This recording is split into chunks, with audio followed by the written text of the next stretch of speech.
Assalamualaikum dan salam sejahtera. Hai, apa khabar semua? Saya Cikgu Muhammad Athar bin Madai Am, mengajar di SK Bandar Tinam Keluang Johor, telah mengajar selama 17 tahun, mengajar subjek sains dan juga subjek bahasa Inggeris. Prinsip saya, ajar anak orang seperti mana kita mahu anak kita diajar. Usaha menarik minat murid mengikuti PDPR. Semenjak pandemik COVID-19 melanda negara kita pada bulan Mac 2020, pelbagai situasi genting kita hadapi. Sebagai seorang guru, apa yang paling merisaukan kita tentunya bagaimanakah cara paling berkesan untuk kita menyampaikan ilmu kepada murid-murid kita.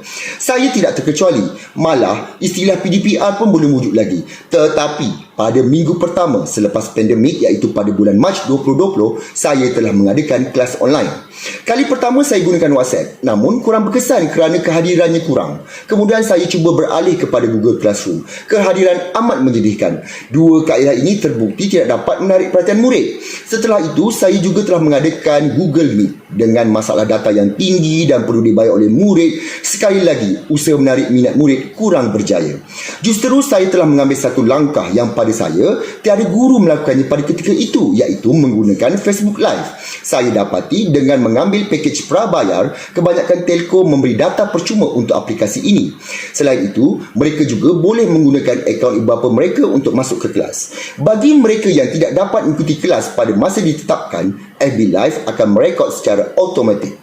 Mereka boleh menonton kemudian. Saya juga telah membuat kajian tindakan berkaitan penglibatan murid menggunakan FB Live dan Google Classroom. Terbukti usaha ini lebih interaktif dan menarik minat untuk menyertai kelas yang diadakan. Untuk menarik perhatian murid, pelbagai kaedah menggunakan FB Live telah saya lakukan. Setakat ini telah lebih 50 kelas FB Live saya adakan. Alhamdulillah. Namun begitu, saya juga ada menggunakan Google Meet, Telegram video dan chat, perkongsian YouTube, Didik TV KPM sebagai panel tetap dalam subjek sains sekolah rendah, PDPR berdasarkan standard kandungan dan standard pembelajaran mata pelajaran.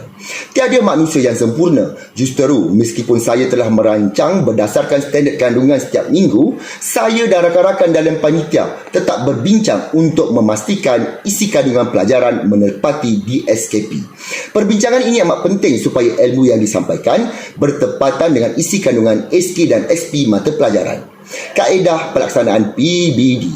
Dengan pegangan saya yang tidak mahu membebankan murid dengan data yang tinggi dan mahal, saya telah mengambil keputusan untuk penghantaran segala tugasan melalui kaedah. Antaranya ialah modul, menggunakan soalan di Google Form, mengambil gambar tugasan disiapkan dan rakaman video murid.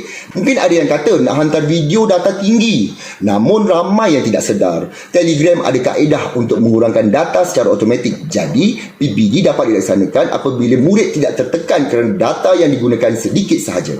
Kita ni perlu empati dengan murid tanpa memprejudiskan tugasan kita, iaitu melaksanakan PBD. Keberkesanan PDPR.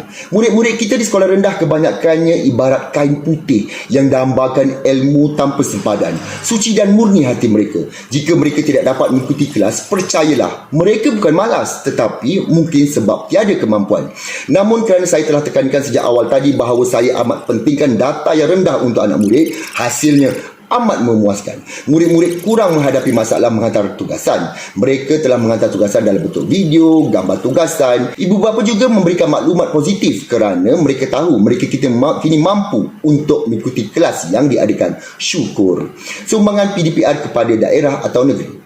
Jauh daripada menganggap diri saya lebih baik, hanya berkongsi pengalaman berkat usaha dengan ikhlas penuh jiwa raga. Setakat ini saya telah berkongsi amalan PDPR menggunakan FB Live dengan beberapa sekolah di daerah Keluang seperti SMK Bandar Tinam dan SK Tunku Mahmud II. Saya juga telah terlibat dengan FB Live di webinar JSMPR sebanyak 2 kali.